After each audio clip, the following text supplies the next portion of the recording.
On this episode of The Breakthrough Show, meet a young entrepreneur who's doing amazing things in the world of sports, Troy Akin. In our conversation, you'll learn how excited he is about his role in changing the landscape of sports equipment by working to provide completely vegan and eco-friendly sports options. Troy openly shares about his goals and the challenges he faces as he builds his brand new company.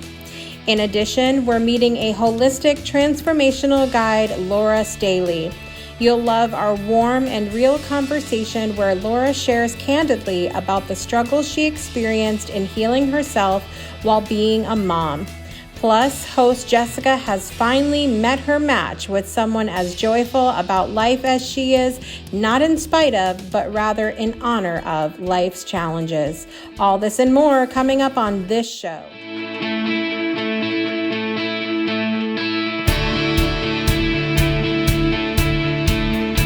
Life gives us moments when we have the opportunity to make a choice, and what we choose has the potential to change our lives forever. Join us now for another inspired episode of The Breakthrough. And now, please welcome the creator and host of the show, Jessica Dugas. Welcome back to The Breakthrough Show. I'm your host, Jessica Dugas, and I'm super excited that you're with us for another episode today, wherever you're watching or listening from in the world.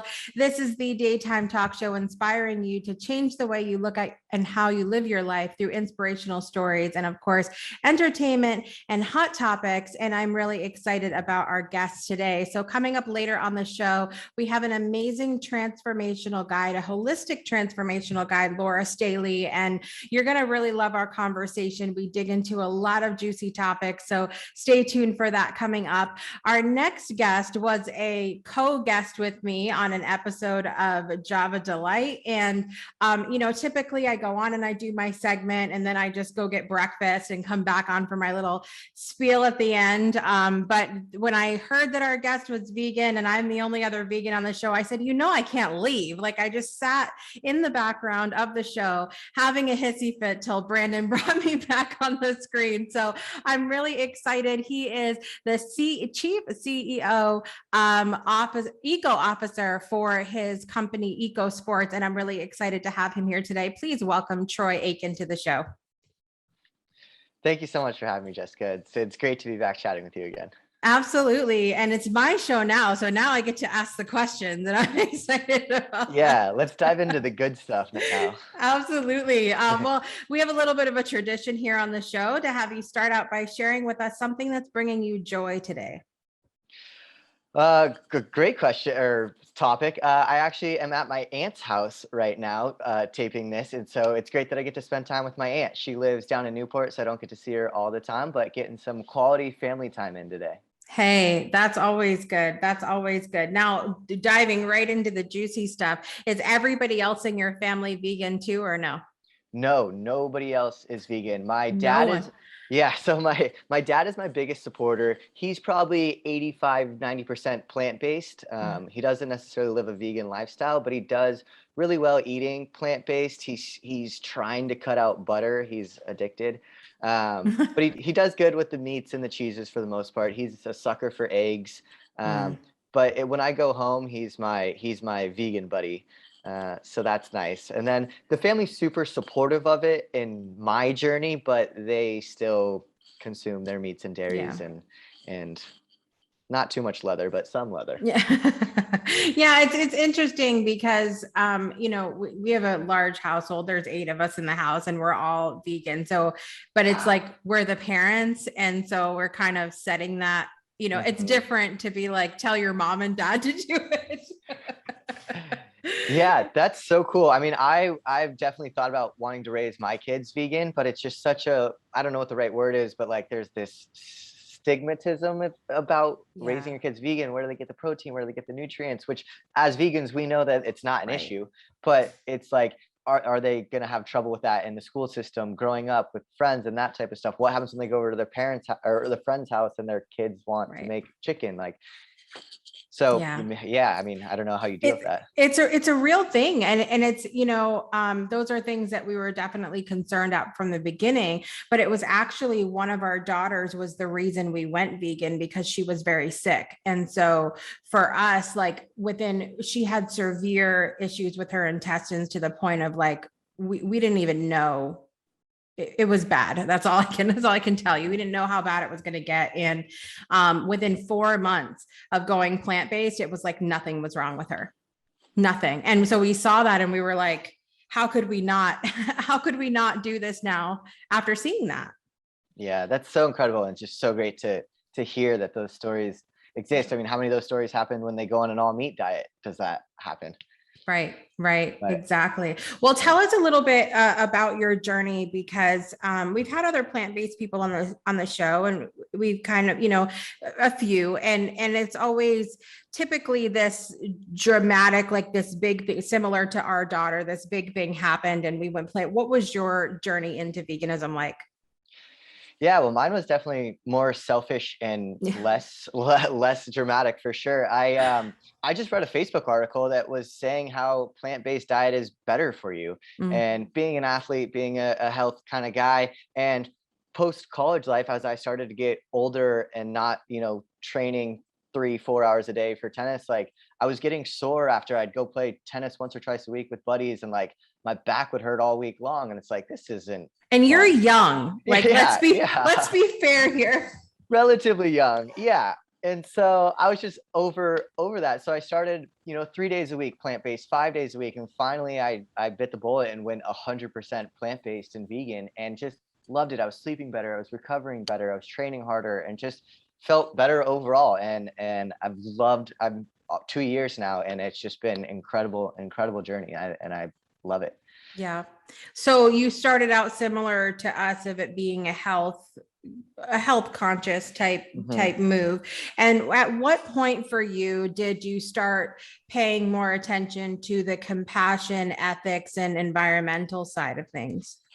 I would say that was probably like 8 months, a year into my plant-based lifestyle. I never put much into it. I mean, we had a dog growing up, but we weren't like crazy pet animal people. I grew up in I guess California, but they do care about climate change, but it never affected me. So why would I care about it? So once I started going down the plant-based rabbit hole, it's synonymous with, animal welfare and climate change and all these other environmental aspects that you start listening to. And it's like, there's this whole other world of, we are just destroying our planet. I mean, literally and figuratively, our world is on fire right now. California is on fire. And so it just, at a certain point, we have to do something. And I'm one person that is going to have a little effect, but hopefully I can exponentially grow. I can get 2 people, they get 4 people, they get 16 people. And then all of a sudden we have a cultural change. Right. Now you're really into sports, and that's what your company is based on now, is sports products. I just have this vision of like you going to play tennis and then like looking down at your equipment and you're getting ready to hit the ball and you're like, wait a minute, there's something with an animal product in this. And then you just throwing your stuff down and leaving. Was it as dramatic as that? That's a great commercial. We're here to help you with marketing today. Yeah. I like that. No, it wasn't that dramatic. So I got into selling tennis equipment, and one of the first things that I wanted to get into was tennis balls. But the margins were just too tough between, like, because a can of 3 tennis balls sells for like $5. And so from getting that shipped and the packaging and the label, it just like, I'd make 50 cents, but then you have to market it, which is going to cost $3. And then, you're losing money. So I was never able to do tennis balls. But as I started to get more into like the vegan lifestyle and realized that tennis balls aren't a vegan product because they use sheepskin in the tennis balls, that I started fooling around with vegan tennis balls. So there's like, they just use felt and then no sheepskin in it. But the quality just wasn't the same. As like a high level tennis player, I don't feel like I could play the same with my other high level buddies with these vegan tennis balls. Right. So as much as like the soccer balls and the footballs and the basketballs that we are in production on, that we moved forward with, those are the same high quality standards that anyone and everyone can play with. So the tennis balls are something that we want to get into, but it's just not there yet. We're not ready yet for it. Now, like me knowing, I know as much about tennis as I learned in like 10th grade, out with standing on the sideline going, I don't want to be here right now. And so I've never been a super athletic person, but I don't know these things. I didn't know what a tennis ball was made out of. Do you think that that's the case for the majority of people, that we really don't know what's in the products that we're using? Yeah. I mean, why would you know, I guess, to say it's just a tennis ball? You think it's more rubber than anything else, which is still not necessarily a great thing either, but they don't market it. Like, they don't put the ingredients on it. They don't say that it's sheepskin. They don't say that it's a non-vegan product. So yeah, you wouldn't necessarily know. And that's also why I want to bring light to an industry that nobody knows. Nobody ever thinks about that a golf glove or a baseball glove is an animal. It's not vegan friendly or eco-friendly. And so that's where I thought my love for sports would be something that I enjoy doing. And my love for helping the environment and veganism would also be just such a phenomenal passion for something that I want to do and to be able to share with the world, to create a change in a space that, is like basketballs and baseball gloves haven't changed very much in 100 years. Right. That's something else I was thinking about too, when after you were on Java, and I got into this just because I bought the basketballs for our kids. We've got them a basketball net for last Christmas. And I got and I just didn't think. I just went and got the basketball, and I wasn't like in this space of going like we do with our food. When we go to the grocery store and we look at the ingredients and we go, okay, what's in this? Are we going to put it in our body? It's not the same process when you go to buy a physical product, especially one that you're used to just walking in and grabbing one and leaving. Like, it's not this huge thought process. So what do you think is the step to changing, maybe making that a thing where we go into the store and go, well, here we actually have a choice, and we can choose one that's more environmentally friendly and also good for the animals, good for the planet. How do we change that? Yeah, well, I like what you said as far as we look at all these ingredients for food, because we're putting that into our body and it affects us directly. Whereas we don't think about what we're putting into earth or what we're taking away from the animals. So if we start thinking kind of on a larger scale, on the bigger scale of Mother Earth, Mother Nature, and start thinking of that as our body, as we only have one planet, we only have one body, that we should start thinking about the ingredients that we're putting into it or taking away from it. And so thinking of Earth as your body, I think people would start caring what they use for their products. And it's interesting, as like the more you look into, wow, sporting goods are so leather intensive or not eco-friendly, that like what else isn't? And then you kind of go down this whole rabbit hole in your life, and there's so much. Like, I'm in the process of buying a new mattress for my new place, and it's like, the memory foam isn't great. The latex, it's what do you buy? But you don't also want to jeopardize your sleep, because that's such an important thing for your body. So it's from the aspect of being vegan, how do you kind of deal with that overwhelm personally? Because I know that that's been a challenge for me. I started out, like I said, conscious of the health stuff, and now it's second nature to kind of look at the ingredients. And I've also now 4.5 years in, I know what I like at this point. I know what has what, but there's still that process of looking at the ingredients. And then you do kind of, it can be easy to go down that rabbit hole, to go, oh, well, what about this? And what about this? And what about this? And what about this? And it can feel daunting. Like, is this even going to make a difference? Like, is there, how do you personally keep out of that space of overwhelm of going, there's just so much? Yeah, and I think it's important to remember that humans aren't perfect. I'm not perfect. Veganism isn't perfect. You Right. know, even though you're doing all these right things, there's still you're still expending energy somewhere else, or you're taking something else different. So it's hard to be perfect, and you just can't, like, I would say I'm, 100% plant-based, but there's sometimes when honey gets into my smoothie or Right. something, and the honey's already been used and put in there, and I'm not gonna like give back that smoothie and say, hey, I want a new smoothie. I feel like that's gonna, take more energy, take more, you have more whatever. And so, you kind of just have to go with it and do the best that you can do. And yes, otherwise it will consume you.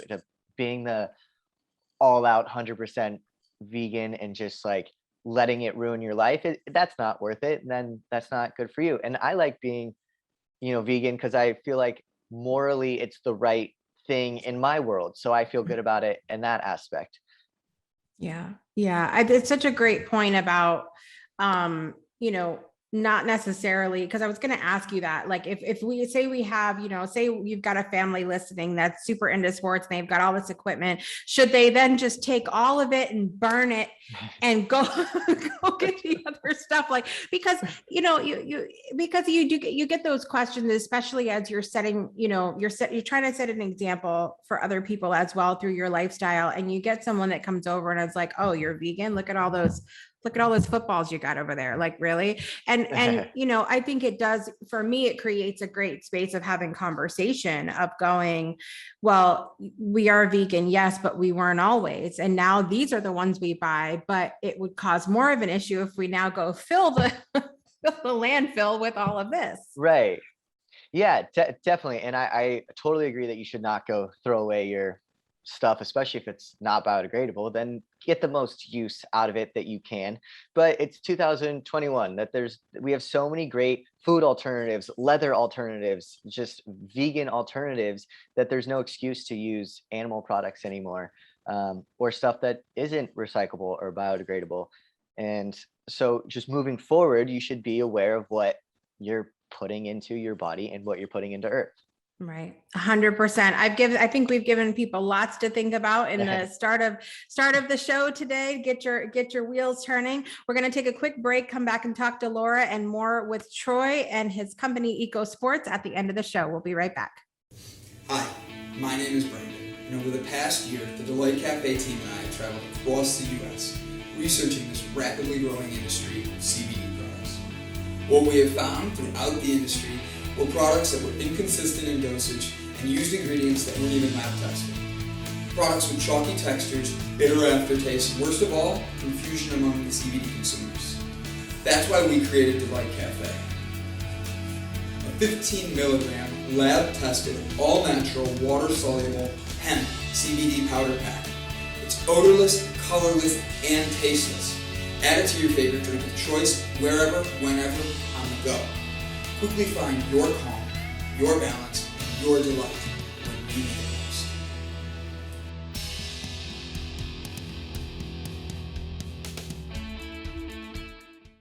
Welcome back to the Breakthrough Show. I'm really excited to have my guest today. We were introduced by a mutual friend on LinkedIn, which I have mentioned before. I'm still trying to find my way around there. And I've been uplifted so many times by these amazing videos that she posts of herself dancing on Facebook.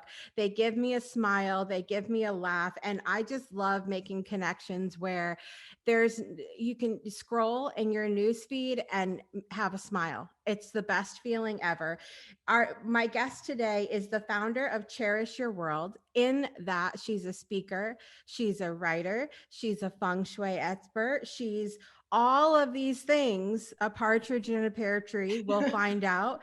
Please welcome holistic transformational guide, Laura Staley. Welcome, Laura. Oh, thank you, Jessica. It's truly an honor to be with you today.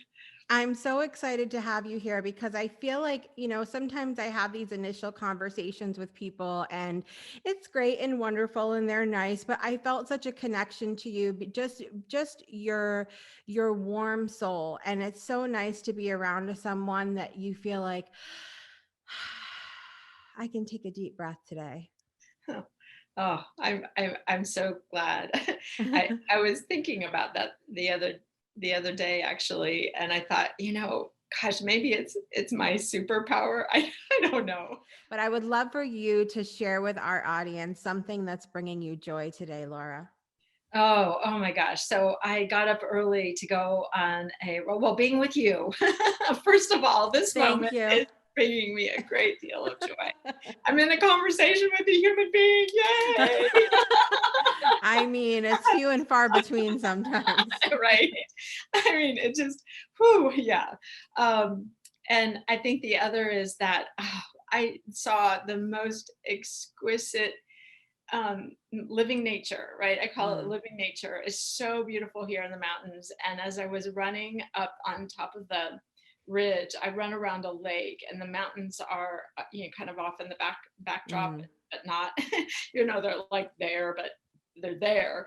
And the sun hit, and it was pink, and there's snow on the mountains, so it was like this gorgeous shade of pinkish reddish with the white and then the dark of the trees, right? Oh, and I'm running and I'm applauding out loud. I mean, nobody was around, so they weren't like, oh my gosh. And I was applauding, going, oh, thank you. Thank you. Thank you. That's the kind of stuff that I do in public. And then my kids are like, please, God, stop it right now. Oh yeah, I know. I know. You have had quite the journey and have done so many things and help people in so many ways. But I would love to know, I mean, have you always been this breath of fresh air? I just, happy person all the time? Um, well, not in an integrated way. I think I was very much the curtsying and bowing and, polite and kind and, but inside I was a mess. Right. And terrified, traumatized, hadn't uncoiled a lot of what was going on.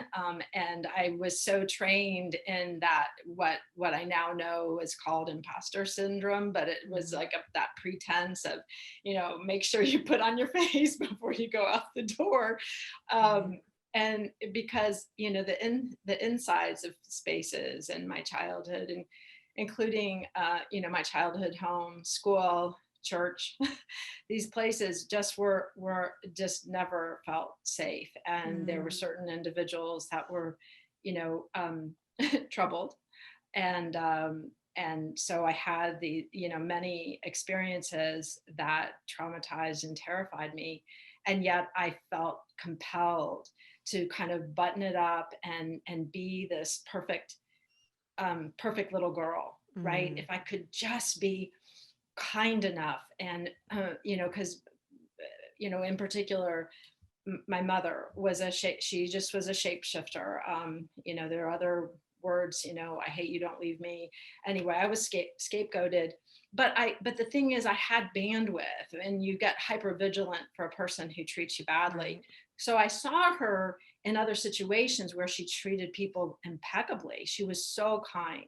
And little children who she taught at school would come running up to her at the fair and give her big hugs. And I would, as a little girl, I'd be kind of like, what is that? Like, okay, can I be that kid? Can I be this child? How can I morph myself? How can I turn into that person that my mom wants to hug and love and be kind to? So I went about, I was quite driven to be the very exceptional person in the world of kindness, but I found it was exhausting doing that on top of tons and tons and tons of experiences that hadn't I hadn't done my work, right?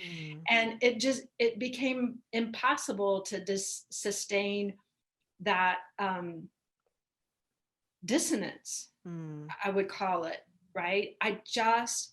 and then things started to happen where, I had my own kids, and that, I think it's in the space of that, Jessica, that things started. I really had to wake up, because I knew intellectually that I had to break the cycle.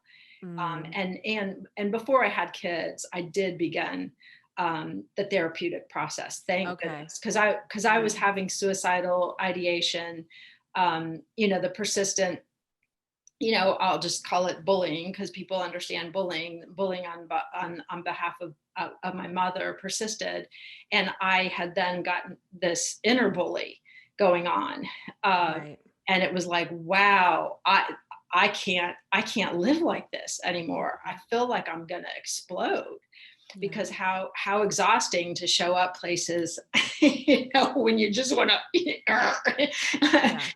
and it's like and I knew I wouldn't take my own life, but I had those thoughts, and it terrified me. So that got me into that therapeutic process, where I was able to begin to describe out loud, speaking of being heard, right? And somebody holding space for all this darkness, and like, what was I really navigating here? Because it felt so crazy, so unpredictable, so volatile. And yet, in the community, out of the house, we're all just like bow and curtsy and say thank you, and be polite, and write the thank you letter, not a note, a whole letter, right? And do all these right things, and check the boxes, and get straight A's, which I did, which I'm grateful I did. But yeah, it's exhausting to have that level of disconnect. And so through the process of untangling and continuing to untangle so much of that, I've liberated myself to a place of my genuine personality, which I think is really, really joyful, right? I do have a passion. I do have tenderness and great joy inside of me. And of course, a lot of that, it's like being buried by mud, when the bullies come and, entangle you, and, kick you and beat you up, you're kind of like, and it becomes tough to, it's like you got to untangle all that to have that essence, that childlike quality come back online. And I would also describe it this way. It's like I've gone back and reclaimed I get emotional about this. I've reclaimed every one of these little girls, and even the teenager and the young 20-year-olds, and their joy, their passions, the things that they really wanted to do but felt that they couldn't, because they were given the script by somebody else's agenda of who I was supposed to be and what I was supposed to do with my time.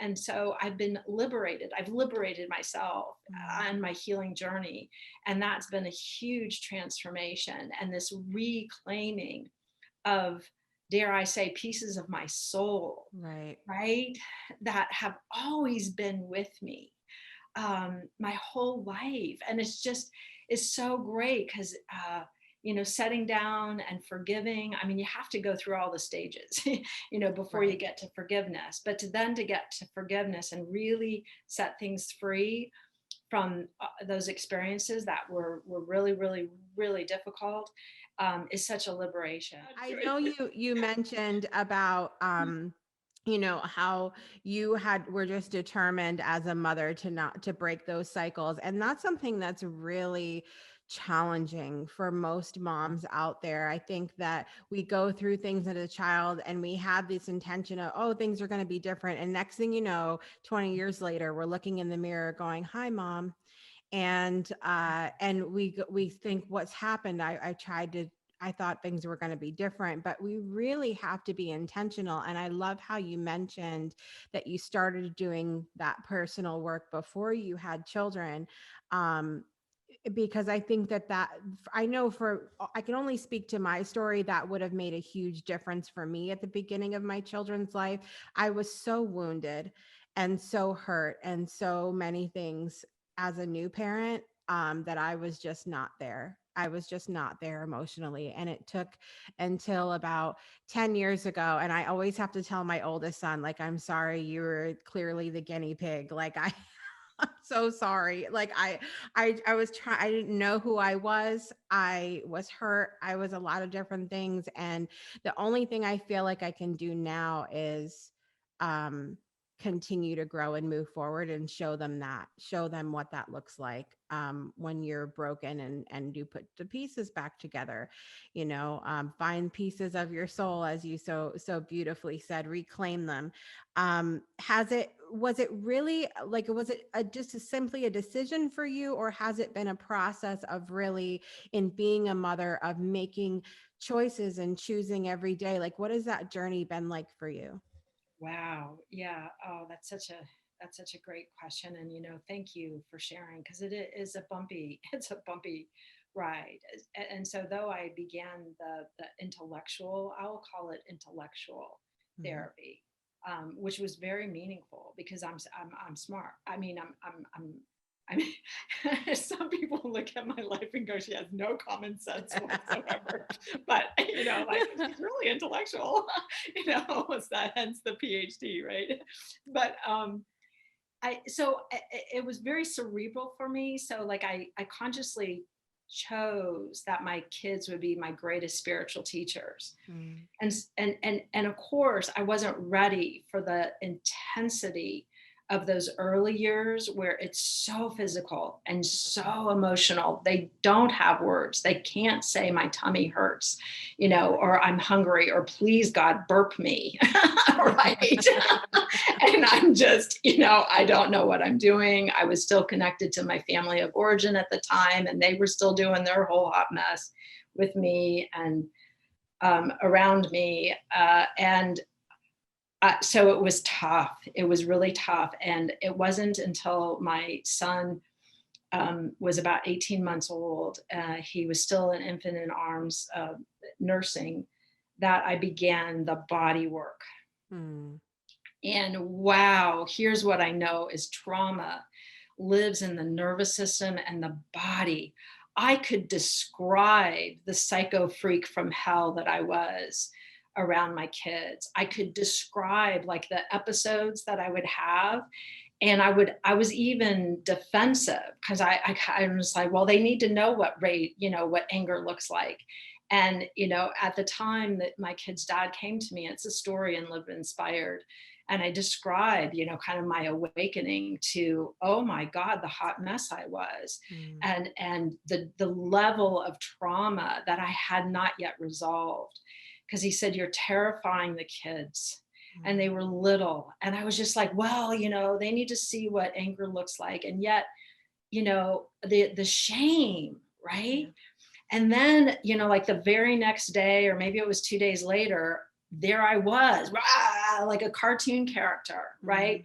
The spewing and the exploding, but I was witnessing it. That's what was different. And then I had a moment in my dragon state of opening my eyes and seeing the terrified faces of my two kids. Mm.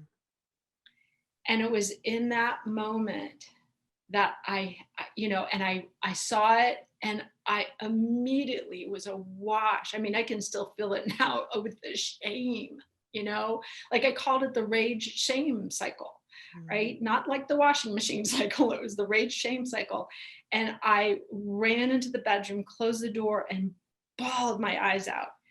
And the very next day, I called to get the help for the trauma, and I double teamed myself with what's called somatic trauma resolution. I mean, there's many modalities out there now, thank goodness, and craniosacral therapy. I worked with two really, really gifted therapists, and I had to, on a daily basis, back it up, back it up, back it up inside my body, began sensing those sensations before, I went to the explode, and cut the wire to the bomb that was inside of me that had nothing to do with my kids. They were just being kids, Jessica. They were little kids.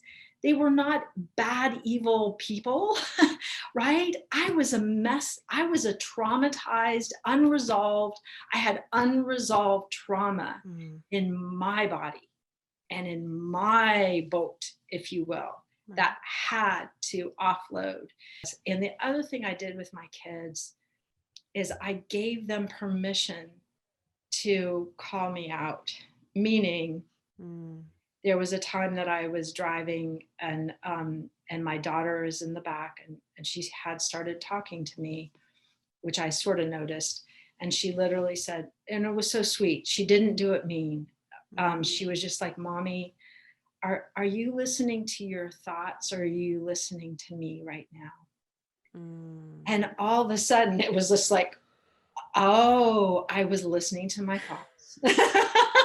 Because I was. I know that there are so many moms listening to this right now, because I'm one of them, who have had that moment. And even yesterday, my 4-year-old comes in now.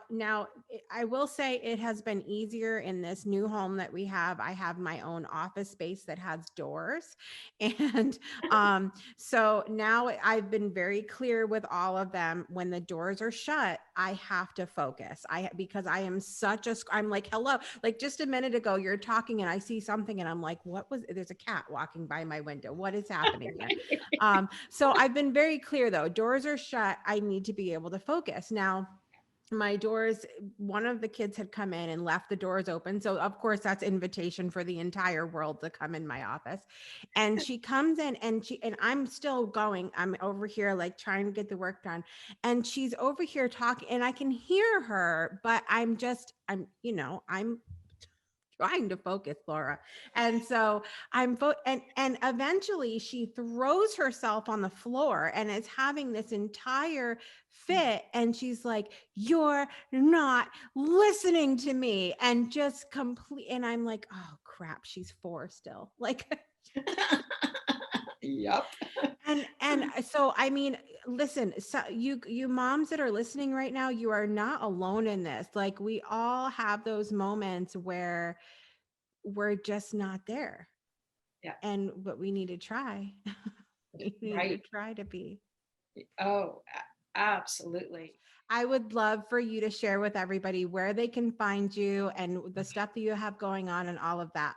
Oh, yeah. So people can find me at cherishyourworld.com or Laura@cherishyourworld.com is my email. I'm on LinkedIn. I am on Facebook. I'm on Instagram, but I will be honest, Jessica, I post without really understanding Instagram. So I will have, kind of like positive, real, meaningful, heartfelt, beautiful pictures because it's so beautiful here in Western North Carolina.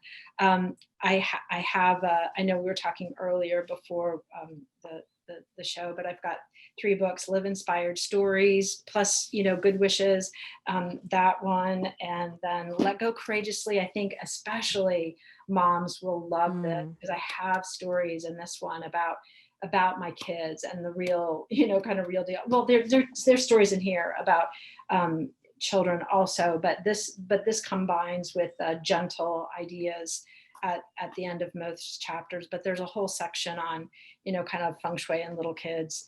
And then I have an essay in here. He had me at Mary Oliver in the book Crappy to Happy, which I'm really proud of. And then the projects I have coming up, I'm working on putting together, poetry, riffs, essays, all together in a book, maybe even with some of the photographs that I've taken that I really love. And then I'm also working on an essay for a book that will be coming out. I don't know when it's coming out, but it's titled It's the fourth in this, or the third in this series.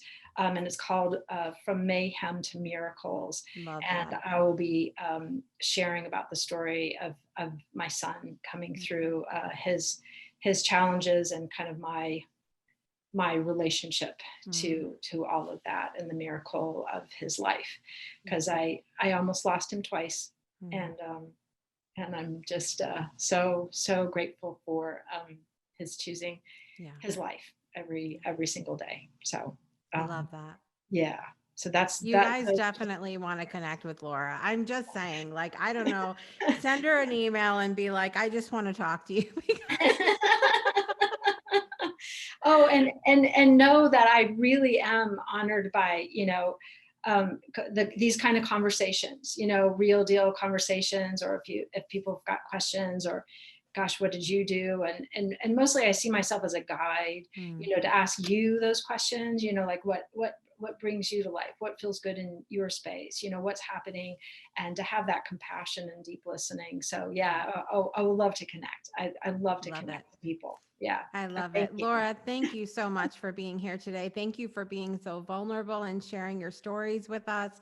And I never know, sometimes I always hold the space that wherever the conversation goes is where it goes. And I just think this has been beautiful. It definitely has been an episode for the parents, for everybody, but for the parents especially that are watching the show right now. I think you're walking away with so much goodness.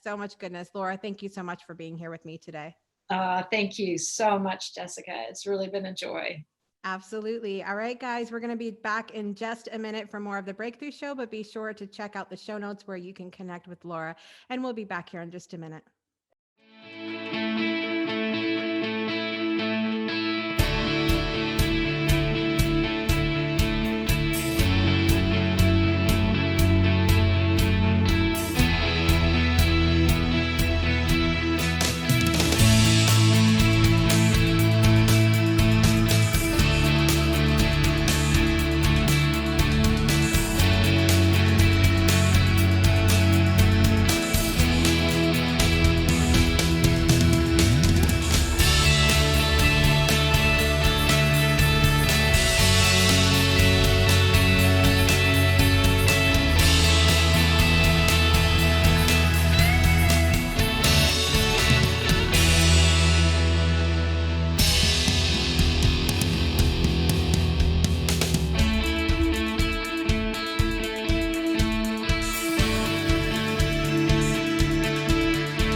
Welcome back to the Breakthrough Show. I want to give a big thank you to Laura Staley for being here today. And we are back now with Troy Akin from EcoSports. And we were talking about veganism and lots of juicy topics in the first segment of the show today.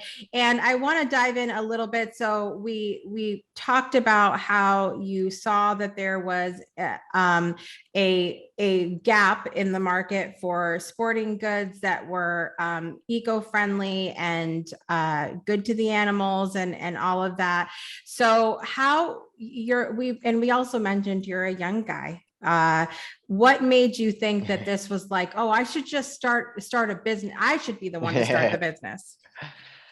Well, I've always been a serial entrepreneurial in my own world. So I've always wanted to be my own boss, and that was just something that propelled this mission as well. And I had started selling sports equipment just kind of as a side hustle hobby while I had a full-time job. And then as I got more into the vegan sporting goods, I realized that Nike, Adidas, Spalding, Wilson, that they used a ton of leather for their products, mainly, the big sports, the soccer, the footballs, the basketballs, the volleyballs. And then they do have some fake leather options, but they use PVC or PU leather, which some vegans will argue are even worse because they don't biodegrade. They're toxic to make. Wow. Whereas like at least the cow skin or animal skin will biodegrade afterwards. And hopefully, maybe some people are getting meat out of the animal that's been used for our gain. That's often We'd not the like to case. think, Yeah, but yeah. More often than not, that's not the case. And so I did some research for some like vegan products, and I just couldn't really find anything on the market. And as I've gone down the vegan plant-based rabbit hole, it's a really exploding trend and marketplace itself. So, and a lot of athletes are gearing towards the Chris Pauls, the Diana Taurasi's, the Lewis Hamiltons. Like these are high level athletes that are MVP candidates in their respective sport, and they're plant-based. So like I think in the next 5 years it will be a huge trend. And so I thought, well, there's no market for it right now, but there will be in 5 years. Let's get on top of it and start EcoSports. awesome. Yeah, and so I was able to find a material that's biodegradable, recyclable, eco-friendly, less toxic for the workers to make and for the planet. Uses less water, uses less chemicals, and it's a high quality ball. Like I said earlier, I can't make a tennis ball because I don't find it's a high quality enough ball. Whereas the basketball and the soccer ball and the volleyball, I've tested it. I've worked with a bunch of college athletes on it, and the best compliment I can get is that they just don't notice a difference. It's up to their standards. They just, great, this is a good basketball, I'd play with it.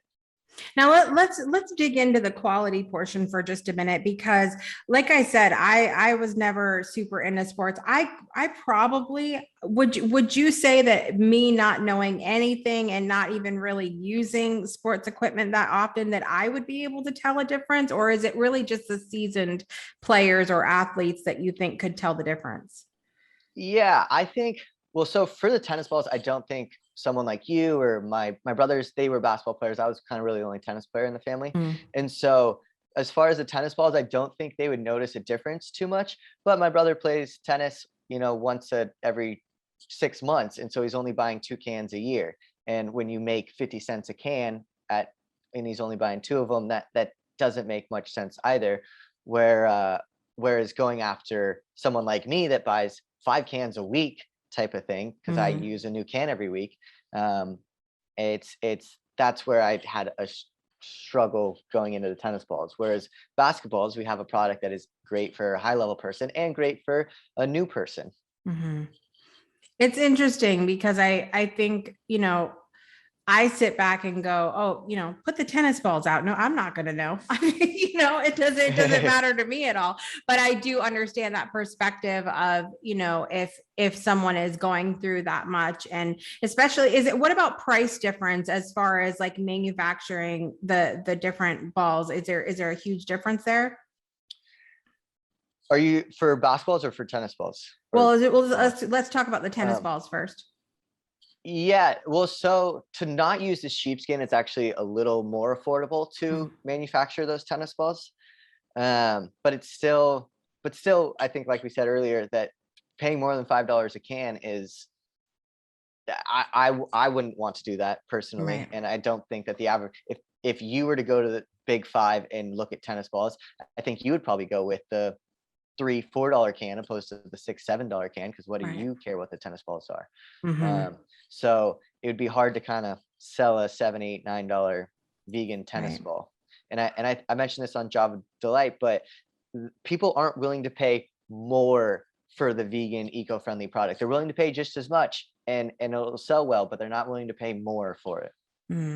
I think the vegans would probably pay more, I think, but again, if you're looking to reach just being not necessarily just the vegans, but just the idea that we can do better by the products that we buy, do better to the earth, do better for the animals and everything, which is ultimately better for all of us. I think, it can be a challenge to market in when we're talking about price, because they're gonna put that before the other things, I think, as well. Do you think that when it comes to marketing your brand, do you think that using the word vegan stands in your way at all with the general market? Yeah, I've actually gone back and forth a lot on that of where I want to place veganism. So I've definitely been using biodegradable and recyclable. Well, eco-friendly is my main word. So that's no matter who I'm talking to, I'm an eco-friendly sporting good. And then depending on your like appreciation for veganism, or if you're a meat eater, I'll either go, it's biodegradable, it's recyclable, or I'll say it's vegan. It's not, we're replacing leather in all sports. So there are times when it's a negative word and there are times when it's a positive word. So it's kind of on my website when I have no idea necessarily who's coming to the site, then it's just, I like the vegan lifestyle and think it's a good way to go. So I try and include it in there. But depending on who the message is going to is depending on how much I want to hit home vegan in that keyword. Right. What is your big goal? What's your big goal for your company? I'd love to. Basketball is my favorite. Tennis is my favorite sport to play, but basketball is kind of my favorite sport of watching and playing and being involved. And they have just such a cool community, and the shoes, the basketball cards, the digital NFTs, and so would love to be the sponsor of the NBA at some point. Sponsor the ball would be so cool. I know they just re-signed, or they newly signed Wilson to be their sponsor, so that gives me plenty of time to build up the EcoSports brand and get in there. But also I want to have 20 athletes in the 2028 Olympics that are under EcoSports that we're sponsoring, and would love to be, we want to be the Kleenex of eco-friendly sporting goods. Love it. I love it. Well, tell everybody where they can find you guys, Troy, and anything that you'd like to promote or have coming up. Yeah, absolutely. You can go to ecosports.com or Instagram.com/ecosports_save earth. EcoSports was taken, but we get to promote a little message in there. So yeah, we have basketballs, soccer balls, and volleyballs that are ready for pre-order. Those are currently in production. I actually have the very first EcoSports basketball energy. It's amazing. I love it. Me and my dad have been playing a bunch of horse and one-on-one with it, and it's everything I could have hoped for. So I'm super happy with that. So the basketball should be complete this week, and then hopefully we can start shipping those over, and soccer balls and volleyballs will be done probably in the next week or two, and then it's just a matter of shipping time. So we're hoping by November that Jessica will get her basketball. Just in time for Christmas. I'm just saying, people. The holidays are coming, and you guys know that we love to encourage you to shop with all of our amazing guests on the Breakthrough Show. We've had a ton of authors on who have books, and now you have sports equipment. And listen, you don't have to. Walmart is not going to be a thing anymore. You're going to come here. You're going to come here and shop for the holidays. Troy, thank you so much for the work that you're doing in the world, and thank you for being here today. Yeah, thank you so much. And thank you for allowing me to share my message and allowing all of us to be able to give back in the ways that we can. Absolutely. All right, you guys, it's been another fantastic episode today. I want to thank our special guest, Laura Staley, and also Troy Akin. Thank you all for being here today, wherever you are in the world. And until next week, I want to remind you to make every day a great day for a breakthrough. We'll see you next time.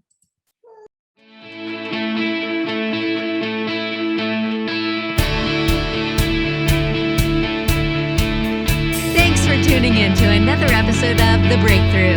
Please visit our website at www.thebreakthroughshow.com and be sure to join our